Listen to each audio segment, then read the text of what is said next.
Hey guys, welcome back. I'm teaching you some more about the Constitution. So this is Foundation of Democracy Lecture 6. Other issues in the Constitution. Some things that's sort of a grab bag of some different issues that they had to deal with besides representation. One was economic issues. It's all about the money, right? Second one, individual rights. We don't have a Bill of Rights yet, but they did address some individual rights in the original Constitution. Slavery, always there. Nobody wants to talk about it. Right? But we're going to see it's there even in the original Constitution. The Electoral College, what a weird way to elect a president, but it's what we've got, so we're stuck with it for now. But why did they come up with it, and what kind of issues did they have, and how does it work? And the amendment process. Our founding fathers were smart enough to know that they didn't know everything. So they left a way for future generations, future people, to change this Constitution if we needed to, which we have 27 times.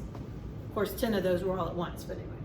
All right, so the economy. It's the economy, stupid. That was a joke from the Bill Clinton era. You can look it up. This is the Republicans saying it's the economy, stupid, and the Democrats saying, I want my shirt back.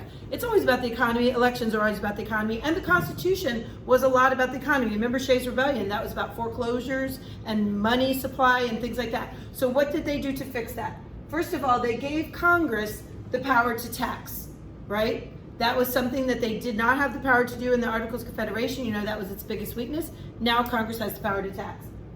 They also gave Congress the power to pay debts, to pay their bills. They also gave Congress the power to borrow money, right? We know we can do that. Congress can borrow money on the credit of the United States. They also gave Congress the power to make money. That's nice. If you can borrow, it's good if you can make your own. To coin money. So we will have a national currency. They already actually had the power to do that, but so did the states, and we're going to see that's what changed. And they gave them the power to regulate interstate and foreign trade. This is a big deal. This might sound like a technical thing to you, but this gives Congress power to regulate just about everything, because everything is trade, right? Not everything, but most things. All right. Now, what did they deny to the states? So in that Articles of Confederation, the states could make their own money. Now they can't. The states cannot coin money or issue paper money. In fact, at the beginning of the Civil War, that's one of the first things the Confederate States did, right? Was print money and have their own money. Some of you may have some of that. It's just a piece of paper. Now nobody backs it up, right? Second one, they cannot tax imports from abroad or from other states. All right? Now, this doesn't say they can't tax, though, does it? It says they can't tax imports or exports, but states can still tax.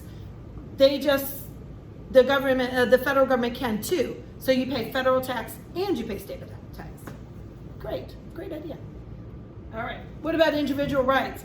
This over here, not yet. No Bill of Rights yet. We're gonna get to that few chapters from now. We will get to the Bill of Rights, but they still weren't totally ignoring individual rights. So what individual rights were addressed in the original Constitution? They prohibited the suspension of a writ of habeas corpus. Okay, so what's a writ of habeas corpus? It literally means in Latin, you shall have the body. So if you get arrested and you think you're arrested illegally and being held illegally, then you can ask for a writ of habeas corpus where a judge will look at your case and determine whether you're being held. It doesn't come up that much anymore because when you get arrested, they take you right before a magistrate or a judge and they approve your arrest right away. But if you felt you were being held illegally, you could file a writ of habeas corpus with the court. It's a way to get you out of jail and a way to limit the government from holding you in jail. That definitely limits your individual rights if they can hold you in a jail without a court trial. Second one, prohibits Congress from passing bills of attainder. This is a really weird one, but bills of attainder are like laws that make it illegal to be something, not just do something. So they used them in England as laws against certain religious groups and things like that. Prohibits Congress from passing ex post facto laws after the fact. Remember from your vocab? So an ex post facto law means they can't pass a law that makes something illegal yesterday, right? They can't go back in time and then convict you for it. And so that means you have to know the laws. The laws have to be already in place when you do the crime if they want to make it illegal, right? Prohibits religious qualifications for office. This was an interesting one because the First Amendment, the first thing they deal with is religion because it was the hot topic of conflict of the day. And so they said, you can't have a religious qualification for holding office. You can't say that you have to be a certain religion to run for office and be elected. That was James Madison, big time. Defines the rules for conviction of treason. So in other words, they just don't want people getting thrown in jail for treason. In fact, in the Constitution it says treason is defined as an overt act. So not just something you think, has to be something you do, witnessed by two people. So one person can't just accuse you of treason. Remember, treason was pretty sensitive to them because they had just like signed that declaration and pretty much committed treason. Okay? Last one, a right to a jury trial in criminal cases. Before we even get to the Bill of Rights with those right to a jury trial, we get it in the original Constitution. They were also really concerned about that because that's something that had been denied to them. Okay? If you need to pause here to write these down, you can, but these notes are on Schoology if you need to go there and get them. Okay, another issue that was addressed, slavery.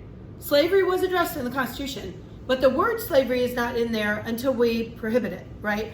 But it was addressed, just not by name. So let's look at two places that slavery was addressed. One was an economic issue, actually, the Fugitive Slave Clause. The Fugitive Slave Clause said, because now it's void because of the 13th Amendment, said that states cannot free slaves who escaped from other states. So already they knew there were going to be some free states and some slave states. So if a slave escapes from the southern state, and flees to a free state in the north, like Massachusetts was the first one, then Massachusetts cannot give them their freedom because that's taking away the property rights of the slave owners in the South. So how did they pass this without saying the word slave? They called them person held to service or labor. Person held to service or labor. So that would also apply to prisoners who were doing labor, but mostly it applied to slaves. And then the limit on the prohibition of the slave trade until after 1808. This is an interesting one. They said the importation of such persons, well, what other persons do you import? When you talk about importing things, if you import persons, that's a person that's being treated as a thing, so that's a slave, right? Property. And they also talks about a tax or duty on that person. You don't put a tax on a person just moving here. So this is dealing with the slave trade. Now, they said they could not prohibit it until after 1808. What's very interesting is that one of the biggest slave states, Virginia, our state, they actually didn't like this. They wanted to prohibit the slave trade earlier because Virginia actually at this time had an excess of slaves, which they wanted to sell to states further south who were still importing slaves. So they thought if they keep importing slaves, the price is going to go down. This is like crazy because we're talking about people in terms of supply and demand. But it gets interesting when you get into politics, right? So prohibition of the slave trade, or prohibition of a limit on the slave trade till 1808, and the Fugitive Slave Clause, they did address slavery in the original Constitution, just not by name. Now, the Electoral College, this weird way that we elect our president. Why did they come up with this? They weren't quite sure about democracy, for one thing. They weren't quite sure about letting the people elect the president. And back then, they thought most people after Washington, they would not know the people that were running for president. Not even personally, but not even by reputation, because Washington was the most famous person in the country, but after him, who was going to run? You know, we don't have any other great heroes to run. Hamilton did that dual thing, but anyway. Electoral College, 538 electors who actually elect the president and the vice president. So how does this work? Each state gets the number of electors equal to the same number of senators, 2 per state, and representatives. That depends on your population. So each state gets the number of electors that they have, number of representatives in Congress. DC now gets 3 because of the 23rd Amendment, so that's how we get to 538. 100 senators, 2 per state, 50 states, 100. 435 House members plus 3 extra electors for DC equals 538. So this is how it's distributed. Virginia has 13. So you can immediately know that we have 11 representatives because we have 2 senators, 11 representatives. So based on population, states get different amounts of electors and different power in the Electoral College. So this would seem to favor big states like California or Texas, but actually it gives more power to smaller states because California is 50 times as big as Wyoming. Wyoming gets 3 electors, but California doesn't get 150 electors, it gets 55, because the Senate is so skewed to give power to the small states. So even though California looks like it has a huge amount of power, it actually has less representation in the Electoral College than its population would demand.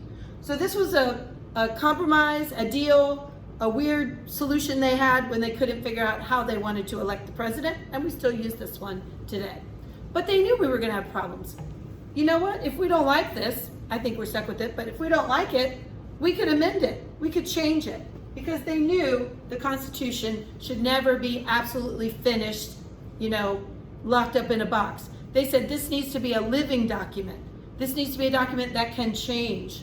The Constitution is often referred to as a living document. It can be formally changed using the process in Article 7.